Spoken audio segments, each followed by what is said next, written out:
Bonjour à tous et bienvenue dans la Batcave pour un retour d'expérience sur ma Bamboo Lab X1 Carbone.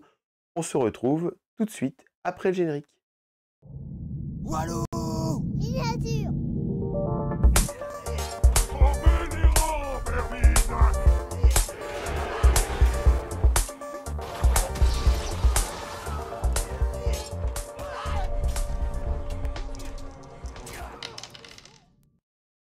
Et bien voilà, cela fait à peu près un an que j'ai investi dans une Bamboo Lab X1 Carbone. Donc c'est une machine d'impression 3D filamentaire pour pouvoir créer des décors, des objets en plastique que vous voyez notamment sur la table. L'idée de cette petite vidéo, c'est de faire un retour un an après pour voir un petit peu que j'en retire. Est-ce que j'aurais acheté la même chose? Est-ce que j'aurais fait des choix différents? Sachant que je me suis lancé dans l'impression 3D, je n'y connaissais rien, mais j'avais envie, pour le jeu de figurines, de pouvoir me construire quelques décors et de bonne qualité. Après avoir vu des vidéos, des tas de vidéos sur internet, je suis allé vers la Bamboo Lab, puisque ces machines-là étaient réputées pour être les plus faciles d'utilisation et on va dire qu'elles étaient toutes clés en main. C'est-à-dire qu'à part quelques vis à défaire, une fois que vous cliquez, eh bien vous pouvez très simplement l'utiliser, un petit peu comme une imprimante papier de salon au final, à 2-3 détails près, on est sur la même chose. Eh bien je dois vous dire que par rapport à cela, je n'ai pas été déçu. Alors bien sûr, de temps en temps, il faut graisser quelques vis, ça ce n'est pas très grave, et j'en suis moi-même capable, mais pour le reste, effectivement, c'est très simple. Vous entrez le fichier que vous avez besoin d'imprimer dans le logiciel qui est prévu à cet effet. Et très simplement, après quelques, on va dire, minutes d'utilisation, vous comprenez comment cela fonctionne. Et du coup, c'est très simple, très accessible et plutôt très cool. Voilà, ce que je vais vous présenter aujourd'hui, eh bien, c'est un peu les décors que j'ai pu faire. Donc alors, au départ, j'avais acheté cette machine dans le but de me dire, voilà, je vais faire beaucoup de décors, je vais faire des tables de jeu, notamment pour la chaîne. Je pense que c'est ce qui va être le plus cool. Eh bien, au fil du temps, je dois vous avouer que j'ai fait de moins en moins de décors et de plus en plus d'objets utilitaires. Quand je parle d'objets utilitaires, bien entendu, ce sont des éléments de jeu qui me sont utiles et qui sont souvent en fait des petites choses. Alors des décors comme ça, eh bien, j'en fais quelques-uns. Bien sûr, je me suis fait par exemple une table dans ce style pour Star Wars Shatterpoint. Ça fonctionne très bien, le décor est évidemment amovible et en termes de prix, on est très, très bas, par rapport notamment au fait que une bobine, de filament coûte une vingtaine d'euros et avec cette bobine, eh bien, vous pouvez très facilement faire plusieurs décors de ce type. Donc ce décor-là que vous avez sous les yeux, je pense, alors je le dis ça à la louche, mais je pense que dans le pire des cas, il m'a coûté 7 ou 8 euros à fabriquer. Voilà, bien entendu, après, il faut le peindre, mais ça, c'est une autre histoire. Donc ça, c'était eh bien, la première utilisation, et pendant à peu près 3 mois, je me suis amusé à monter, enfin, pardon, à imprimer des décors, voilà, pour me faire plusieurs tables, que ce soit pour Marvel Crisis Protocol, que ce soit pour du Medfan, que ce soit pour Shatterpoint. Voilà, ça a été un petit peu dans tous les sens, et je voulais du décor, du décor, du décor. Bon, effectivement, à la fin, ça prend de la place, mais je ne suis pas du tout déçu de cette utilisation. Après, on va dire les 2-3 mois d'euphorie, eh bien, il s'avère qu'on a moins besoin d'imprimer, puisque ça y est, hein, on a nos tables. Par contre, il y a beaucoup de petites choses que j'ai imprimées par la suite. Là, vous voyez, par exemple, ici, eh bien, là encore, hein, c'est du décor Shatterpoint. Eh bien, ce type de décor, je les ai imprimés par la suite. Et c'est souvent ce type d'objet que je me suis amusé à imprimer après. C'est-à-dire que mes gros décors, qui prennent beaucoup de temps à imprimer, hein, des fois, en fonction de la précision que l'on veut, ça peut aller jusqu'à 24 heures d'impression, quand on veut quelque chose de très, très, très précis et avec peu de rainures sur les côtés. Derrière, eh bien, je me suis lancé sur l'impression de petits objets. Ce type d'objet, là, on est toujours dans des décors Star Wars, mais également, par exemple, des tonneaux, des bidons, des petites choses, en fait, qui sont plutôt utiles dans le jeu de figurines, et notamment dans le jeu d'escarmouche, et qui prennent pas beaucoup de temps à imprimer, et où on trouve des fichiers gratuits un petit peu partout. Et ça, c'est vrai que j'en ai beaucoup utilisé. Des choses que j'ai aussi pu imprimer, et ça, plutôt régulièrement, c'est que j'aime bien avoir mes tokens spécifiques pour certains jeux. Et donc par exemple, bah, ce type de réglette aussi, vous voyez, qui fait 1 pouce, 2 pouces, 3 pouces, 4 pouces, eh bien, ce sont des réglettes qui sont très pratiques, qui coûtent rien à imprimer du coup et bah, franchement, c'est plutôt très cool parce que, bah, c'est vers ce genre de choses que je me suis penché le plus sur cette dernière année, parce que quels que soient les jeux, par exemple là, vous avez les 2 dernières réglettes que j'ai pu imprimer. Ce sont, le token de poussée que vous avez ici pour le mock ou le token de déplacement que vous avez pour le mock, qui est également utilisable pour le jeu Kairis.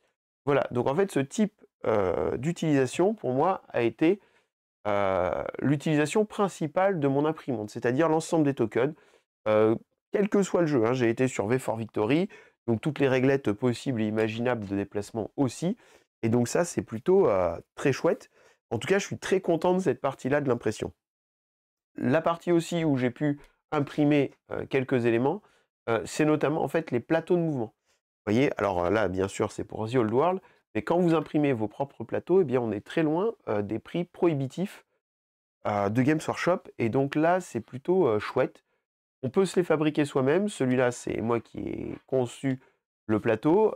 Ça prend quelques minutes avec des logiciels spécifiques comme Tinkercad, par exemple, qu'on trouve sur internet et qui sont très simples d'utilisation et ça, c'est plutôt chouette, encore une fois.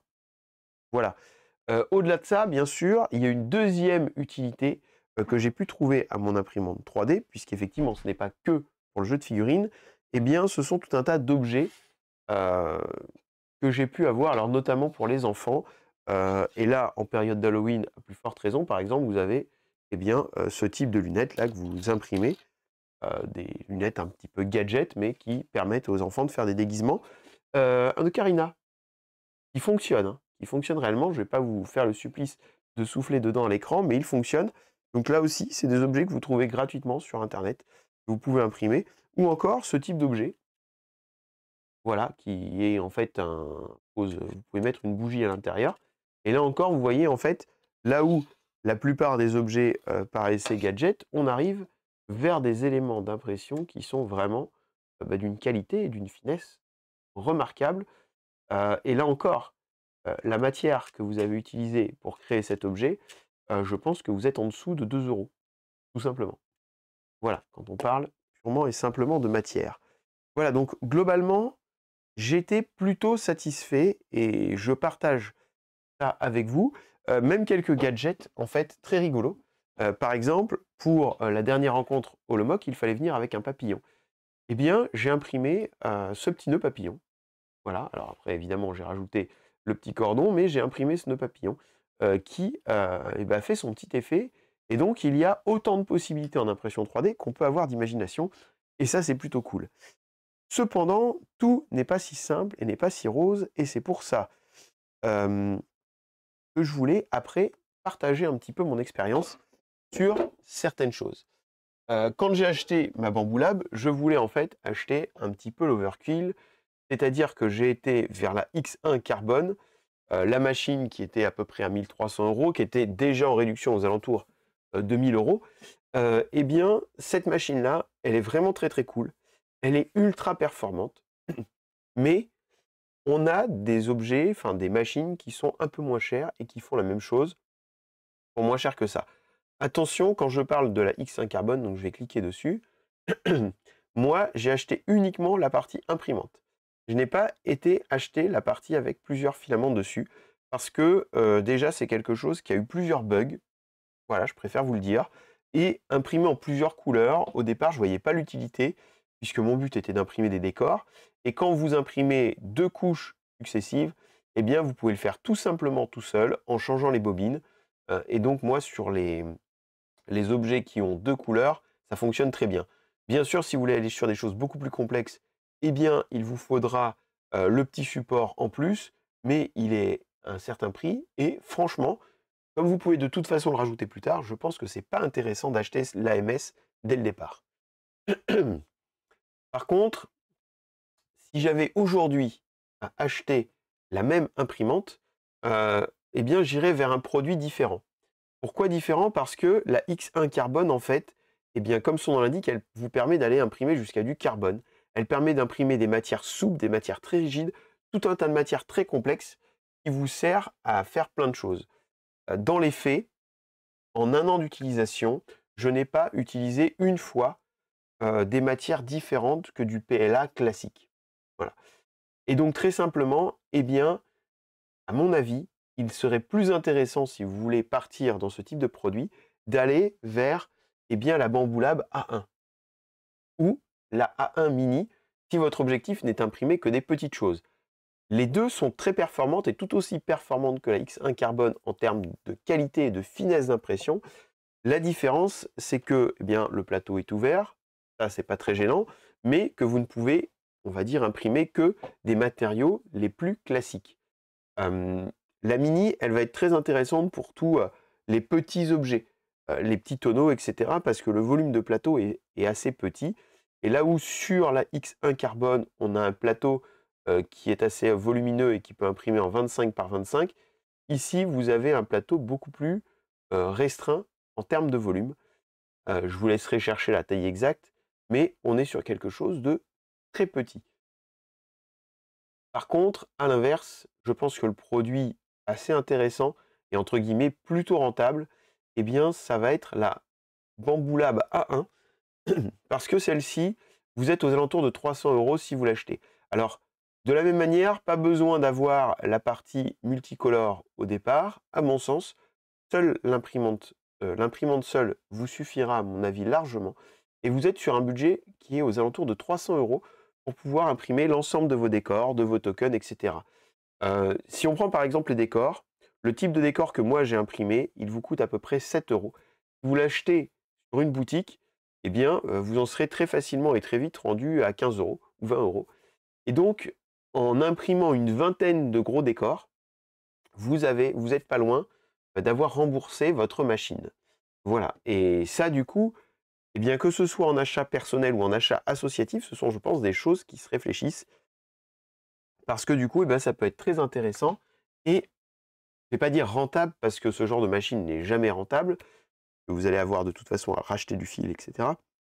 Mais c'est assez intéressant parce qu'en plus, une fois que vous l'avez chez vous, eh bien, vous n'êtes pas limité et par exemple, quand vous voulez faire un Halloween déguisé, eh bien, vous avez la possibilité d'imprimer tout un tas de choses pour décorer, par exemple, votre maison au-delà de la partie hobby que l'on peut connaître. Voilà. Je pense que c'est à peu près tout. Si vous avez des questions, n'hésitez pas en commentaire. Franchement, je ne regrette pas mon achat. Si demain je devais racheter, une Bamboo Lab, je pense pas que j'irai vers la carbone. Je pense que j'irai plutôt vers la A1, qui va me permettre d'avoir le même volume de plateau et de me proposer la même chose, du coup à quand même, 700 € de moins. On ira moins loin pour faire, de l'impression technique, on va dire. Mais par contre, eh bien, pour tout ce qui est la partie hobby qu'on peut, aimer, eh bien, ça ira parfaitement. Petit détail que je n'ai pas signalé dans les images que je vous ai présentées tout à l'heure, on peut aussi imprimer des figurines avec des petites buses. Donc là, il faut racheter une buse, mais on peut aussi imprimer des figurines et des petits véhicules.